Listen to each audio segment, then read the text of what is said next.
Hi ಸ್ನೇಹಿತರೆ, welcome back ಅವ್ರ job alert ಇನ್ Kannada YouTube ಚಾನಲ್ಗೆ. ಸ್ನೇಹಿತರೆ, ಪೋಸ್ಟ್ ಆಫೀಸ್ GDS ಈಗ ಆಲ್ರೆಡಿ 2ನೇ ಲಿಸ್ಟನ್ನು ಬಿಟ್ಟಿದ್ದಾರೆ. ಇದು ಆಲ್ರೆಡಿ ನಿಮಗೆ ಗೊತ್ತಿದೆ. ಹಾಗಿದ್ರೆ ಲಿಸ್ಟನ್ನು ಯಾರಾದರೂ ಇನ್ನೂ ನೋಡಿಲ್ಲಪ್ಪ ಅಂದ್ರೆ ನಮ್ಮ ಟೆಲಿಗ್ರಾಮ್ ಗ್ರೂಪಲ್ಲಿ PDF ಅನ್ನು ಹಾಕಿದ್ದೀವಿ. ಒಟ್ಟು 600ಕ್ಕಿಂತ ಹೆಚ್ಚಿನ ಅಭ್ಯರ್ಥಿಗಳನ್ನು ಇಲ್ಲಿ ಆಯ್ಕೆ ಮಾಡಲಾಗಿದೆ. ಲಿಸ್ಟ್ ಪ್ರತಿಯೊಂದು ಕೂಡ ಡೀಟೇಲ್ ಆಗಿ ಎಕ್ಸ್ಪ್ಲೇನ್ ಮಾಡಿದ ವಿಡಿಯೋ ಕೂಡ ನಮ್ಮ ಟೆಲಿಗ್ರಾಮ್ ಗ್ರೂಪಲ್ಲಿ ಇರ್ತದೆ. ಟೆಲಿಗ್ರಾಮ್ ಗ್ರೂಪಲ್ಲಿ ನೀವು PDF ಅನ್ನು ಕೂಡ ಚೆಕ್ ಮಾಡ್ಕೋಬೋದಾಗಿರ್ತದೆ. ಟೆಲಿಗ್ರಾಮ್ ಗ್ರೂಪ್ ಮೇಲೆ ಲಿಂಕ್ ಮುಂದೆ ಡಿಸ್ಕ್ರಿಪ್ಷನ್ ಬಾಕ್ಸಲ್ಲಿ ಇರ್ತದೆ. ಇನ್ನೂ ಯಾರೆಲ್ಲ ಜಾಯ್ನ್ ಇಲ್ಲ ಆದಷ್ಟು ಜಾಯ್ನ್ ಆಗಿ ನೀವು ಕೂಡ ಈ ಸಾರಿ ರಿಸಲ್ಟಲ್ಲಿ ನಿಮ್ಮ ಹೆಸರು ಇದೆಯಲ್ಲ ಅಂತ ಚೆಕ್ ಮಾಡಿಕೊಂಡು ಬನ್ನಿ ಸ್ನೇಹಿತರೆ. ಹಾಗಿದ್ರೆ 2ನೇ ಲಿಸ್ಟ್ ಅಂತೂ ಮುಗೀತರು. ಇನ್ನು 3ನೇ ಲಿಸ್ಟ್ ಯಾವ ಬರುತ್ತಂತ ಆಲ್ರೆಡಿ ಮೆಸೇಜ್ ಕೂಡ ಮಾಡಕತ್ತೀರಿ. ಅದಕ್ಕೆ ಸಂಬಂಧಿಸಿದಂತೆ ಇವತ್ತಿನ ಸಂಪೂರ್ಣವಾಗಿ ತಿಳಿಸ್ಕೊಡ್ತೀನಿ. ಅದೇ ರೀತಿ ಕಟಪ್ ಎಷ್ಟು ನಿಲ್ತದ ಅಂತ ಕೂಡ ತಿಳಿಸ್ಕೊಡ್ತೀನಿ. ಗ್ರೂಪ್ ಡಿಗೆ ಸಂಬಂಧಿಸಿದ ಸ್ಟಡಿ ಮಾಡ್ತಾ ಇದ್ದಾರೆ. ಈ ನೋಟ್ಸ್ಗಳು ತುಂಬಾ ಉಪಯುಕ್ತ ಆಗ್ತಾರೆ ಸ್ನೇಹಿತರೆ. ಸಿಲೆಬಸ್ ಅಲ್ಲಿರುವ ಕಂಪ್ಲೀಟ್ ಆಗಿ ನೋಟ್ಸ್ಗಳನ್ನು ಕೂಡ ಇರುತ್ತೆ. ಆಲ್ಮೋಸ್ಟ್ ಎಲ್ಲ ಸಿಲೆಬಸ್ ಕಂಪ್ಲೀಟ್ ಆಗಿರೋ ನೋಟ್ಸ್ ಕೂಡ ಇರ್ತಾವೆ. ಇಲ್ಲಿ ನಿಮಗೆ ಇಲ್ಲಿ ಸಂಬಂಧಿಸಿದಂತೆ ಜಿಕೆಗೆ ಸಂಬಂಧಿಸಿದಂತೆ ನೋಟ್ಸ್ ಸಿಗ್ತಾವೆ. ಅದೇ ರೀತಿಯಲ್ಲಿ ನಿಮಗೆ ಸೈನ್ಸ್ಗೆ ಸಂಬಂಧಿಸಿದ ನೋಟ್ಸ್ ಸಿಗ್ತಾವೆ. ಅದೇ ರೀತಿ ಕರೆಂಟ್ ಅಫೇರ್ಸ್ಗೆ ಸಂಬಂಧಿಸಿದ ನೋಟ್ಸ್ ಸಿಗ್ತಾವೆ. ಅದೇ ರೀತಿಯಲ್ಲಿ ಮ್ಯಾಥ್ಸ್ ಮತ್ತು ರೀಸನಿಂಗ್ಗೆ ಸಂಬಂಧಿಸಿದಂತೆ ಕೈ ಬರೆದ ನೋಟ್ಸ್ ಕೂಡ ಇರ್ತವೆ. ಸ್ನೇಹಿತರೆ, ನೀವು ನೋಟ್ಸ್ ನೋಡಬಹುದು. ಈ ರೀತಿ ನೋಟ್ಸ್ ಇರ್ತದೆ. ಪ್ರತಿಯೊಂದು ಇದು ಸೈನ್ಸ್ಗೆ ಸಂಬಂಧಿಸಿದಂತೆ ನೋಟ್ಸ್ ಇರ್ತದೆ. ಇಲ್ಲಿ ನೋಡಬಹುದು ಯಾವ ರೀತಿ ಇದೆ. ಎಲ್ಲ ಟಾಪಿಕ್ ಅನ್ನು ಕವರ್ ಮಾಡಿದ ನೋಟ್ಸ್ ಇರ್ತಾವೆ. ಅದೇ ರೀತಿ ಈಗ ಭೌತಶಾಸ್ತ್ರ ಆಗಿರ್ಬೋದು, ಇಲ್ಲಿ ಜೀವಶಾಸ್ತ್ರ ನೋಡಿರ್ಬೋದು. ಅದೇ ರೀತಿ ನಿಮ್ಮದು ರಸಾಯನಶಾಸ್ತ್ರಕ್ಕೆ ಸಂಬಂಧಿಸಿದಂತೆ ಒಟ್ಟು ನೋಟ್ಸ್ಗಳು ಕೂಡ ಸಿಗ್ತಾವೆ. ಕೇವಲ 200 ರೂಪಾಯಿಗಾಗಿ ಈ ನೋಟ್ಸನ್ನು ಕೊಡ್ತಾ ಇದ್ದಾರೆ. ಈ ನೋಟ್ಸಿನ ಬೆಲೆ ಮೊದಲಿಗೆ 999 ನೀಡ್ತಾ ಇದ್ರು. ಸ್ನೇಹಿತರೆ, ಎಲ್ಲ ಸ್ಪರ್ಧಾ ಅಭ್ಯರ್ಥಿಗಳಿಗೆ ಯೂಸ್ ಆಗಲಿ ಅಂತೇಳಿ ಈಗ 300 ರೂಪಾಯಿಗಾಗಿ ನೀಡ್ತಾರೆ. ಅದೇ ರೀತಿ ಈಗ ನಮ್ಮ ಚಾನಲಲ್ಲಿ ವಿಡಿಯೋ ನೋಡಿದ ಸ್ಕ್ರೀನ್ಶಾಟ್ ಏನಾದರೂ ಕಳಿಸಿದರೆ ಕೇವಲ 200 ರೂಪಾಯಿಗಾಗಿ ಈ ನೋಟ್ಸ್ಗಳನ್ನು ನಿಮಗೆ ಕೊಡ್ತಾ ಇದ್ದಾರೆ. ಯಾರಿಗಾದರೂ RRB ಗ್ರೂಪ್ ಡಿಗೆ ಸಂಬಂಧಿಸಿದಂತೆ ನೋಟ್ಸ್ ಬೇಕಾದರೆ ಅದ್ರ ಜೊತೆಗೆ ಓಲ್ಡ್ ಕ್ವಶನ್ ಪೇಪರ್ ಕೂಡ ಕನ್ನಡದಲ್ಲಿರೋ ನೋಟ್ಸ್ ಕೂಡ ಇರ್ತಾವೆ. ಇವ್ರ ಹತ್ರ ಯಾರಿಗಾದರೂ ಓಲ್ಡ್ ಕ್ವಶನ್ ಪೇಪರ್ ಮತ್ತು ಸಿಲೆಬಸ್ ಅಲ್ಲಿರೋ ನೋಟ್ಸ್ ಏನಾದರೂ ಬೇಕಾಗಿತ್ತು ಕೆಳಗಡೆ ಕಾಣುವ ನಂಬರನ್ನು ಸಂಪರ್ಕಿಸಬಹುದು. 9538151535ಗೆ ನೀವು ವಾಟ್ಸಪ್ ಮುಖಾಂತರ ಇವರನ್ನು ಸಂಪರ್ಕಿಸಿ ಎಲ್ಲ PDF ನೋಟ್ಸ್ಗಳನ್ನು ನಿಮಗೆ ಕಳಿಸ್ತಾರೆ. ಸ್ನೇಹಿತರೆ, ಅದಕ್ಕೂ ಮೊದಲು ನೀವೇನಾದರೂ RRB ಡಿ ಗ್ರೂಪ್ಗೆ ಸಂಬಂಧಿಸಿದಂತೆ ಅದೇ ರೀತಿ ALP NTPCಗೆ ಸಂಬಂಧಿಸಿದ ಸ್ಟಡಿ ಮಾಡ್ತಾ ಇದ್ರೆ ಈ ನೋಟ್ಸು ತುಂಬ ಉಪಯುಕ್ತ ಆಗಿರ್ತದೆ. ಹೌದು ಸ್ನೇಹಿತರೆ, ಸಿಲೆಬಸ್ಸಲ್ಲಿರುವ GK ಆಗಿರ್ಬೋದು, ಸೈನ್ಸ್ ಆಗಿರ್ಬೋದು, mathematics, reasoning, old question paper ಮತ್ತು ಎಕ್ಸಾಮ್ ಮುಗಿಯೋರಿಗೆ ಕರೆಂಟ್ ಅಫೇರ್ ಸೇರಿಸಿ ಕೇವಲ ನಮ್ಮ ಚಾನಲ್ ವೀಕ್ಷಕರಿಗಾಗಿ ಕೇವಲ 200 ರೂಪಾಯಿ ಬೆಲೆಯಲ್ಲಿ ಈ ನೋಟ್ಸನ್ನು ನೀಡ್ತಾ ಇದ್ದಾರೆ. ಯಾರು ಕೂಡ ಈ ಆಫರನ್ನು ಮಿಸ್ ಮಾಡ್ಕೋಕೆ ಹೋಗಬೇಡ್ರಿ. ಆದಷ್ಟು ಇಂಟ್ರೆಸ್ಟ್ ಇರೋರು ಕೆಳಗಡೆ ಕಾಣುವ ವಾಟ್ಸಪ್ ನಂಬರ್ಗೆ ಹಾಯ್ ಅಂತ ಮೆಸೇಜ್ ಮಾಡಿ ನೀವು ಕೂಡ ನೋಟ್ಸನ್ನು ಪಡೆದುಕೊಳ್ಳಬೋದಾಗಿರ್ತದೆ. ಬನ್ನಿ ಸ್ನೇಹಿತರೆ, ಹಾಗಿದ್ದರೆ 3rd ಲಿಸ್ಟ್ಗೆ ಯಾವಾಗ ಬರುತ್ತಂತ ನೋಡೋಣ. ಸ್ನೇಹಿತರೆ, ನೀವೇನಿಲ್ಲ ಇದನ್ನು ನೋಡ್ತಾ ಇದ್ರಲ್ಲ, ಇದು ಬಂದು ಅಫಿಷಿಯಲ್ ಆಗಿಬಿಟ್ಟ ಕರ್ನಾಟಕ ಸರ್ಕಲ್ದು 2ನೇ ಲಿಸ್ಟ್ ಆಗಿರ್ತದೆ.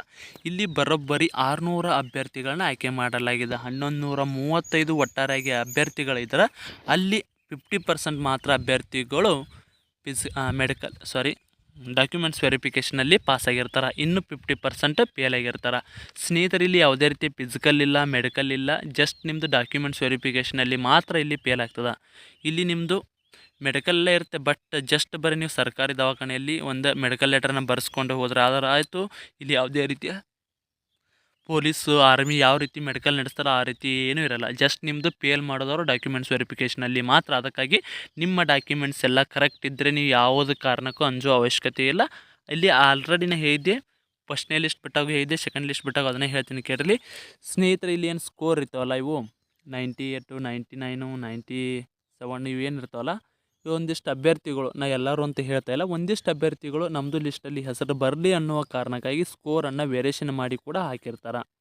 ತಿಳಿತಲ್ಲ, ಅದಕ್ಕಾಗಿ ಅವರು ಅಲ್ಲಿ ಡಾಕ್ಯುಮೆಂಟ್ಸ್ ವೆರಿಫಿಕೇಷನಲ್ಲಿ ಹೋಗೋದೇ ಇಲ್ಲರಿ. ಅಟೆಂಡ್ ಮಾಡಿದ್ರಿಂದ ಪರ್ಮನೆಂಟಾಗಿ ಈ ಜಾಬ್ ಅಂತ ಅವ್ರು ಹಿಂದುಳಿತಾರೆ. ಇದೇ ಜಾಬ್ ಅಂತಲ್ಲ, ಯಾವುದೇ ಗೌರ್ಮೆಂಟ್ ಸರ್ಕಾರಿ ಹುದ್ದೆಗಳಿಗೆ ಸಂಬಂಧಿಸಿದ ಅರ್ಜಿ ಸಲ್ಲಿಸಿಲ್ಲ ಅಂತೇಳಿ ಅವರು ನಿಮ್ಗೆ ಇಲಾಖೆಯ ವತಿಯಿಂದನೇ ಕೊಟ್ಟು ಬಿಡ್ತಾರೆ. ಯಾಕಪ್ಪ ಅಂದರೆ ನೀವು ಫೇಕ್ ಡಾಕ್ಯುಮೆಂಟ್ಸನ್ನು ಕೊಟ್ಟು ನೀವು ಇಲ್ಲಿ ಈ ರೀತಿ ಫ್ರಾಡ್ ಮಾಡಕತ್ತೀರಿ, ಅದಕ್ಕೆ ಈ ಕೇಸ್ ಕೂಡ ಮಾಡುವ ಸಾಧ್ಯತೆ ಇರ್ತದೆ. ಅಂಥ ಅಭ್ಯರ್ಥಿಗಳು ನೀವೇನಾದರೂ ಆಗಿದ್ರೆ ಆದಷ್ಟು ಡಾಕ್ಯುಮೆಂಟ್ಸ್ ವೆರಿಫಿಕೇಷನ್ ಕೂಡ ಹೋಗಕ್ಕೆ ಹೋಗಬೇಡ್ರಿ. ಇಲ್ಲಿ ಸ್ಕೋರಲ್ಲಿ ಈಗ ಆಲ್ರೆಡಿ ಇದೆ, ಈಗ 1135ರಲ್ಲಿ 600 ಅಭ್ಯರ್ಥಿ ಅಂದ್ರೆ ನೆಕ್ಸ್ಟ್ ಎಷ್ಟು ಬರ್ಬೋದು ರೀ? ನೆಕ್ಸ್ಟ್ ಮಿನಿಮಮ್ ಅಂದ್ರೆ ಒಂದು 400ವರೆಗೂ ಕೂಡ ಅಭ್ಯರ್ಥಿಗಳು ಬರ್ತಾರೆ. ಸ್ನೇಹಿತರೆ, ಇಲ್ಲಿ ಆಲ್ರೆಡಿ ಈಗ ಆಯ್ಕೆ ಆಗಿದ್ದರು ಡಾಕ್ಯುಮೆಂಟ್ಸ್ ವೆರಿಫಿಕೇಷನ್ ಮಾಡ್ಕೋಬೇಕು. ಒಂದಿಷ್ಟು ಅಭ್ಯರ್ಥಿಗಳು ಇಲ್ಲಿ KPTCLಗೂ ಕೂಡ ಆಯ್ಕೆ ಹಾಕಾರ. ಅಂಥ ಅಭ್ಯರ್ಥಿಗಳು ಮತ್ತೆ ಈ ಹುದ್ದೆಗಳನ್ನ ತಿರಸ್ಕರಿಸ್ತಾರೆ. KPTCL ಇದಕ್ಕಿಂತ ಬೆಸ್ಟ್ ಜಾಬ್ ರೀ. ಯಾಕಂದ್ರೆ ಅಲ್ಲಿ ಪ್ರಮೋಷನ್ ಕೂಡ ಜಲ್ದಿ ಹಾಕೋ. ಅದೇ ರೀತಿ ನಿಮ್ಮ ಸೆಂಟ್ರಲ್ ಗೌರ್ಮೆಂಟ್ ಏನು ಫೆಸಿಲಿಟಿ ಅದಾವಲ್ಲ ಎಲ್ಲ ಕೂಡ ಅಲ್ಲಿ ಸಿಗ್ತಾವೆ. ಪೇಮೆಂಟ್ ಕೂಡ ಜಲ್ದಿ ಇರ್ತದೆ.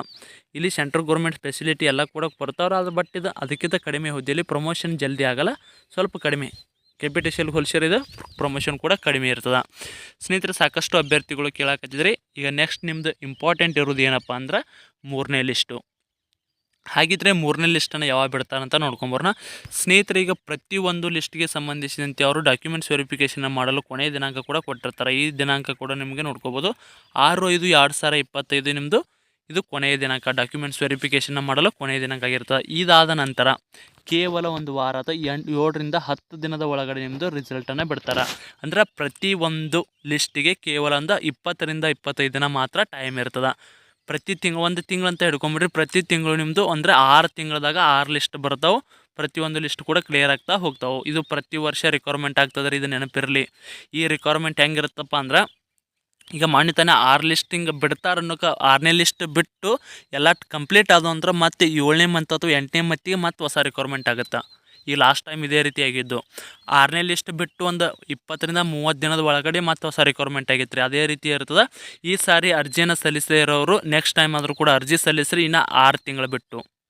ಇದು ಕನ್ಫರ್ಮ್ ಆಗಿ ಹೇಳ್ತೀನಿ, 6 ತಿಂಗಳು ಬಿಟ್ಟು ಮತ್ತೆ ನೇಮಕಾತಿ ಆಗ್ತದೆ. ಆದಷ್ಟು ಅರ್ಜಿ ಸಲ್ಲಿಸದೇ ಇರೋರು ಅರ್ಜಿ ಸಲ್ಲಿಸ್ರಿ. ನೆಕ್ಸ್ಟ್ ಟೈಮ್ ಮತ್ತೆ ಕಡಿಮೆ ಕಟಾಪ್ ನಿಲ್ತದೆ. ಯಾಕಂದ್ರೆ ಕೊರೋನಾ ಅಭ್ಯರ್ಥಿಗಳು ಕಡಿಮೆ ಆಗ್ತಾ ಇದ್ದಾರಲ್ಲ, ಕಡಿಮೆ ಆದ್ರಂದ್ರೆ ನಿಮಗೆ ಹೊಸ ಅಭ್ಯರ್ಥಿಗಳು ಕೂಡ ಚಾನ್ಸ್ ಕೂಡ ಸಿಗ್ತದೆ. ಇಲ್ಲಿ ಕೊರೋನಾ ಅಭ್ಯರ್ಥಿಗಳು ಅಂದರೆ ಆಲ್ಮೋಸ್ಟ್ ಎಲ್ಲರೂ ಕೂಡ 92, 93, 95 ಈ ರೀತಿ ಸ್ಕೋರ್ ಆದವ್ರು ಅದಾರ. ಅದಕ್ಕಾಗಿ ಇಲ್ಲಿ ಹೆಚ್ಚಿನ ಅಭ್ಯರ್ಥಿಗಳು ಇದಕ್ಕೆ ಇಲ್ಲಿ ಆಯ್ಕೆ ಆಗ್ತಾ ಇದ್ದಾರೆ. ಕೊರೋನಾ ಅಭ್ಯರ್ಥಿಗಳಿಗೆ ಇದು ಮೀಸಲಿಟ್ಟ ಪೋಸ್ಟ್ ಅಂತಲೇ ಹೇಳ್ಬೋದು, ಅವರಿಗೆ ಜಾಸ್ತಿ ಸಿಗಾಕತ್ತಾವ್ರಿ. ಅದಕ್ಕಾಗಿ ನೆಕ್ಸ್ಟ್ ಈ ಸಾರಿ ಅರ್ಜಿ ಸಲ್ಲಿಸಿದವರು ನೆಕ್ಸ್ಟ್ ಕೂಡ ಅರ್ಜಿಯನ್ನು ಸಲ್ಲಿಸ್ಬೋದಾಗಿರ್ತದೆ. ಈಗ ನಿಮ್ಗೆ ಆಲ್ರೆಡಿ ಗೊತ್ತಾಯ್ತು ನೆಕ್ಸ್ಟ್ ಯಾವಾಗ ಬರ್ತಪ್ಪ ಅಂದ್ರೆ ಇನ್ನೇನು 20ರಿಂದ 25 ದಿನಗಳ ಒಳಗೆ ನಿಮ್ಮದು ಹೊಸ ಲಿಸ್ಟ್ ಕೂಡ ಬರ್ತದೆ. ಅಂದ್ರೆ 3ನೇ ಲಿಸ್ಟ್ ಕೂಡ ಬರ್ತದೆ. 3ನೇ ಲಿಸ್ಟ್ ಡೇಟ್ ಕನ್ಫರ್ಮ್ ಆತ್ರಿ. ಕನ್ಫರ್ಮ್ ಆಯ್ದ್ರೆ ಆದಷ್ಟು ಕಮೆಂಟ್ ಮೂಲಕ ಎಸ್ ಅಂತ ತಿಳಿಸ್ರಿ. ನಮಗೆ ವಿಡಿಯೋ ಮಾಡೋಕ್ಕೆ ಪೂರ್ತಿ ಏನಪ್ಪ ಅಂದ್ರೆ ನೀವು ಮಾಡೋ ಕಮೆಂಟು, ಲೈಕ್ ಮಾತಾಡಿ. ಅದರಿಂದ ನಾವು ಇನ್ನೂ ಹೆಚ್ಚಿನ ವಿಡಿಯೋನ ಇದಕ್ಕೆ ಸಂಬಂಧಿಸಿ A to Z ಮಾಹಿತಿಯನ್ನು ಕೊಡಲು ಆಗ್ತದೆ. ಅದಕ್ಕಾಗಿ ಪ್ರತಿಯೊಬ್ಬರು ವಿಡಿಯೋ ನೋಡಕತ್ತಾರು ಒಂದು ಎಸ್ ಅಂತ ಕಮೆಂಟ್ ಮಾಡಿರಿ. ಅದೇ ರೀತಿ ಒಂದು ಲೈಕನ್ನು ಮಾಡಿರಿ. ನೆಕ್ಸ್ಟ್ ಕಟಾಪ್ ಯಾಕೆ ಜಾಸ್ತಿ ನಿಲ್ಲಾಕತ್ತೈತೆ ರೀ, ಲಾಸ್ಟ್ ಟೈಮ್ ಇಷ್ಟು ಇರಲಿಲ್ಲ, ಈ ಸರಿಯಾಗಿ ಜಾಸ್ತಿ ನಿಲ್ಲಾಕತ್ತೈತಿ ಮತ್ತು ಅಂತಂದು ಕೇಳಾಕತ್ತಿದ್ರಿ. ಸ್ನೇಹಿತರೆ, ಇಲ್ಲಿ ಒಂದಿಷ್ಟು ಅಭ್ಯರ್ಥಿಗಳು ಫೇಕ್ ಡಾಕ್ಯುಮೆಂಟ್ಸನ್ನು ಕೊಟ್ಟು ಇದನ್ನು ಮಾಡೋದ ಕಾರಣಕ್ಕಾಗಿ ಇಲ್ಲಿ ಜಾಸ್ತಿ ನಿಂತಿರ್ತದೆ, ಬೇರೆ ಹೊರತು ಯಾವುದೇ ಕಾರಣ ಇಲ್ಲ. ಮತ್ತು ಅದೇ ರೀತಿ ಈ ಸಾರಿ ಪಾಸಾದ ಅಭ್ಯರ್ಥಿಗಳು, ಒಂದಿಷ್ಟು ಅಭ್ಯರ್ಥಿಗಳು ಜಸ್ಟ್ 10th ಪಾಸ್ ಆಗಿರ್ತಾರೆ, ಆದರೂ ಏಜ್ ಕೂಡ ಅವ್ರದ್ದು ಏನಾಗಿರ್ತದೆ ಸ್ವಲ್ಪ ಜಾಸ್ತಿನೇ ಇರ್ತದೆ. ಅಂದ್ರೆ ಹಚ್ಚೋದು ಲೇಟಾಗಿ ಹಚ್ಚಿರ್ತಲ್ಲ, ಅಂಥ ಅಭ್ಯರ್ಥಿಗಳು ಕೂಡ ಬರ್ತಾರೆ. ಒಂದಿಷ್ಟು ಅಭ್ಯರ್ಥಿಗಳು ಕೇವಲ ಕೊರೋನಾದಲ್ಲಿ ಪಾಸಾದ ಅಭ್ಯರ್ಥಿಗಳು ಅಷ್ಟೇ 90+ ಆಗ್ಬೇಕಂತ ಏನು ರೂಲ್ಸ್ ಇಲ್ಲ ರೀ. ಲಾಸ್ಟ್ ಟೈಮ್ದು ಕೂಡ 99-100% ಕೂಡ ರಿಸಲ್ಟ್ ಆದವರು ಕೂಡ ಇರ್ತಾರೆ. ಅದಕ್ಕಾಗಿ ಅಂಥ ಅಭ್ಯರ್ಥಿಗಳು ಕೂಡ ಅರ್ಜಿಯನ್ನು ಸಲ್ಲಿಸ್ತಾರೆ, ಅವರು ಕೂಡ ಇಲ್ಲಿ ಆಯ್ಕೆ ಆಗೋ ಸಾಧ್ಯತೆ ಇರ್ತದೆ. ಆದರೆ ಅಂಥ ಅಭ್ಯರ್ಥಿಗಳು ಏನು ಮಾಡ್ತಾರೆ, ಜಾಸ್ತಿ ಇಂಜಿನಿಯರಿಂಗ್ ಆ ಲೈನ್ದಾಗ ಹೋಗಿ ಸ್ಟಡಿ ಮಾಡ್ತಿರ್ತಾರೆ. ಆದರೂ ಒಂದಿಷ್ಟು ಅಭ್ಯರ್ಥಿಗಳು ಬಡತನದ ಕಾರಣಕ್ಕಾಗಿ ಈ ಹುದ್ದೆಗಳನ್ನು ಆಯ್ಕೆ ಮಾಡ್ಕೊಂಡಿರ್ತಾರೆ. ಸ್ನೇಹಿತರಿನ ಕಟಾಪ್ ಎಷ್ಟು ನಿಲ್ತದಪ್ಪ ಅಂದರೆ, ಈಗ ಒಂದು ಯಾವುದೇ ರೀತಿಯಲ್ಲಿ ನಮ್ಮ ಬಾಗಲಕೋಟೆ ಜಿಲ್ಲೆ ಅಂಬಲ್ಜೇರಿ ಅಂತ ತಿಳ್ಕೊರಿ. ಇನ್ನು ಅಂಬಲ್ಜೇರಿ ಇದೆಲ್ಲ, ಈ ಅಂಬಲ್ಜೇರಿಗೆ ಈ ಸೈಡ್ ಎಷ್ಟಿದೆಪ್ಪ ಅಂದ್ರೆ 98.56 ಇದೆ. ಇವೇನೋ ಅಭ್ಯರ್ಥಿ ಡಾಕ್ಯುಮೆಂಟ್ಸ್ ವೆರಿಫಿಕೇಷನ್ ಅಟೆಂಡ್ ಆಗಿಲ್ಲ ಅಥವಾ ಫೇಲ್ ಆದ್ನಂದ್ರಪ್ಪ ಅಂದ್ರೆ ಎಷ್ಟು ಕಟಾಪ್ ನಿಲ್ತದಪ್ಪ ಅಂದ್ರೆ, ಭಾಳ ಅಂದ್ರೆ 0.110 ಅಥವಾ 0.05 ಇಷ್ಟೇ ವೇರಿಯೇಷನ್ ಆಗ್ತದೆ ರೀ, ಜಾಸ್ತಿ ಆಗಲ್ಲ. ನಿಮ್ಮದು ಭಾಳ ವೇರಿಯೇಷನ್ ಬರ್ಬೇಕಂದ್ರೆ 4, 5, 6 ಅಲ್ಲಿಗೆ ಜಾಸ್ತಿ ವೇರಿಯೇಷನ್ ಬರ್ತದೆ. ಇದು 1, 2, 3 ಜಾಸ್ತಿ ಕಟಾಪ ನಿಲ್ತದೆ ರೀ. ಹೆಚ್ಚಿನ ಕಡಿಮೆ 60, 70, 80 ಏನಿದಾರದಿರಲ್ಲ, ಅದೇ ರೀತಿ 90 ಇರೋರು ಆದಷ್ಟು ನಿಮ್ಮದು ಹೆಚ್ಚಿನ ಫೋಕಸ್ ಯಾವಾಗಿರಲಪ್ಪ ಅಂದ್ರೆ 4, 5, 6 ಇದಕ್ಕೆ ನಿಮ್ದು ಜಾಸ್ತಿ ಫೋಕಸ್ ಇಡ್ರಿ. ಆದರೂ ಅಷ್ಟೇ ಆಗಲಿಲ್ಲ ಅಷ್ಟೇ, ಕೇವಲ ನೀವು ಕಳ್ಕೋದು ಏನಿಲ್ಲ ರೀ. ಜಸ್ಟ್ 100 ರೂಪಾಯಿನ ಅಪ್ಲಿಕೇಶನ್ ಹಾಕೋಬೇಕಾದ್ರೂ ಇದನ್ನೇ ಹೇಳಿದ್ದೆ, ಜಸ್ಟ್ 100 ರೂಪಾಯಿ ಅಷ್ಟೇ ಕಳ್ಕೊತ್ರಿ. ಏನಾದರೂ ಆಯ್ಕೆ ಆದರೆ ಪ್ರತಿ ತಿಂಗಳು 20,000 ರೂಪಾಯಿ ವೇತನ ಸಿಗ್ತತಿ. ಇಲ್ಲಿ ಕೆಲವೊಂದು ಸಾರಿ ನಿಮ್ಮ ಅದೃಷ್ಟದ ಮೇಲೂ ಕೂಡ ಈ ಹುದ್ದೆಗಳು ಸಿಗ್ತಾವೆ. ಯಾಕಪ್ಪ ಅಂದ್ರೆ ಒಂದಿಷ್ಟು ಅಭ್ಯರ್ಥಿಗಳು ಕೇವಲ 4, 5 ಏನು ಇರ್ತಾವಲ್ಲ ಪೋಸ್ಟ್ ಆಫೀಸನ್ನು ಅಷ್ಟೇ ಆಯ್ಕೆ ಮಾಡ್ಕೊಂಡಿರೋ, ಒಂದಿಷ್ಟು ಅಭ್ಯರ್ಥಿಗಳು 10ರವರೆಗೂ ಕೂಡ ಆಯ್ಕೆ ಮಾಡ್ಕೊಂಡಿರ್ತೀರ. ಹೀಗಾಗಿ ಒಂದಿಷ್ಟು ಅಭ್ಯರ್ಥಿಗಳಿಗೆ ಅಲ್ಲಿ ಒಂದೊಂದು ಏನು ಊರು ಇರ್ತಾವಲ್ಲ ಆ ಊರನ್ನು ಬಿಟ್ಬಿಟ್ಟಿರ್ತಾರೆ.